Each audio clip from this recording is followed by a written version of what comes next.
જય માતા ખેડૂત મિત્રો, આજે તારીખ 26 માર્ચ 2025 ને આજની સવારની હવામાન અપડેટની અંદર માહિતી મેળવીએ તો એપ્રિલના પ્રથમ સપ્તાહની અંદર એક માવઠાની સંભાવના છે. કયા કયા ભાગોની અંદર વરસાદ વરસી શકે છે, કેવો વરસાદ પડશે, કેવું માવઠું જોવા મળશે તેની વિગતે અપડેટ મેળવીશું.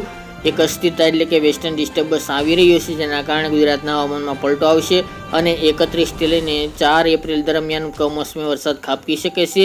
તો તેની વિશેષ માહિતી મેળવીશું. ચેનલમાં નવા હોય તો ચેનલને સબસ્ક્રાઇબ કરી નાખજો અને વિડીયોને લાઈક આપીને તમામ ખેડૂત ભાઈને શેર કરી દેજો. હાલ ગુજરાતની અંદર તાપમાનનો પારો યથાવત ચાલી રહ્યો છે ઊંચો, તેમજ ઘણા બધા ભાગોની અંદર 41-42 ડિગ્રી આસપાસ તાપમાન નોંધાઈ રહ્યું છે.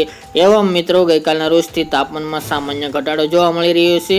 આજે 26 તારીખ દરમિયાન પણ સામાન્ય ઘટાડો જોવા મળે, 1 થી 1.5 ડિગ્રીનો ઘટાડો થાય તેવી સંભાવના રહેલી છે. પરંતુ મિત્રો આગામી દિવસમાં એક માવઠાનો કહેર પણ ગુજરાતના વાસીઓને નડે તેવી શક્યતા જોવા મળી રહી છે. ગુજરાતના વાતાવરણમાં અસ્થિરતા આવી શકે છે, જેના કારણે એક માવઠાની શક્યતાઓ વર્તાઈ રહી છે. ખાસ કરીને આવી રહેલા વેસ્ટર્ન ડિસ્ટર્બન્સ ઉત્તર ભારતમાંથી પસાર થવાનું છે, તેમજ વાતાવરણમાં મિડ લેવલ ઉપર છવાયેલો ભેજ છે, ઊંચું તાપમાન નોંધાઈ રહ્યું છે અને નીચલા લેવલે પવનોમાં અસ્થિરતાને પગલે ખાસ કરીને 31 માર્ચથી લઈને 4-5 તારીખ દરમિયાન એટલે કે 4-5 એપ્રિલ સુધી ગુજરાતના વાતાવરણમાં પલટો આવી શકે છે, જેના કારણે ગુજરાતમાં અમુક સીમિત વિસ્તારોમાં છૂટાછવાયા ભાગોની અંદર છાંટછૂટ થઈ શકે છે અને તેની સાથે અમુક જગ્યાએ મંડાણી વરસાદના હળવા ઝાપટા પડી શકે છે, તો અમુક જગ્યાએ ભારે ઝાપટા પણ પડે તેવી માવઠાની શક્યતાઓ દેખાઈ રહી છે.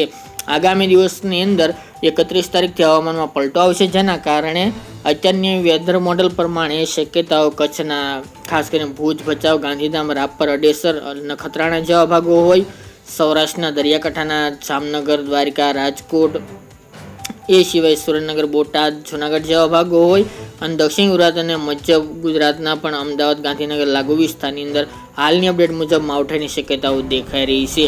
હાલ કોઈ મોટું માવઠું નહીં જોવા મળે, પરંતુ મિત્રો અમુક જગ્યાએ અડધા ઇંચ સુધીના પણ ઝાપટા પડે તેવી પણ શક્યતાઓ હવામાન વિભાગે વ્યક્ત કરી છે. એટલે કોઈ પણ ખેડૂત ભાઈઓને સાવચેત અને સાવધાન રહેવું. અને મિત્રો આ માવઠાની શક્યતાઓ 80% ગણી શકાય, કારણ કે આમાં ફેરફાર પણ થઈ શકે છે.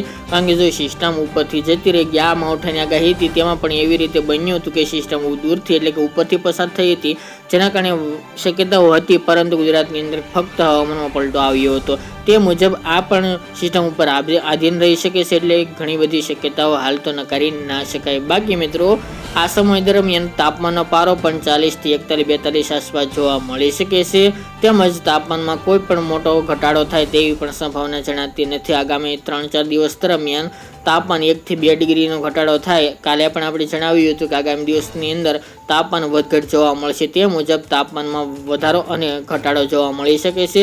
બાકી મિત્રો પવનની ઝડપમાં સામાન્ય વધારો જોવા મળશે, ખાસ કરીને દરિયાકાંઠાના ભાગોની અંદર. બાકી પવનની ઝડપ જે ચાલી રહી છે તે મુજબની જોવા મળશે. કોઈ પણ ફેરફાર હશે તો અપડેટ આપતા રહીશું. આ તે મિત્રો આજની વહેલી સવારની અપડેટ.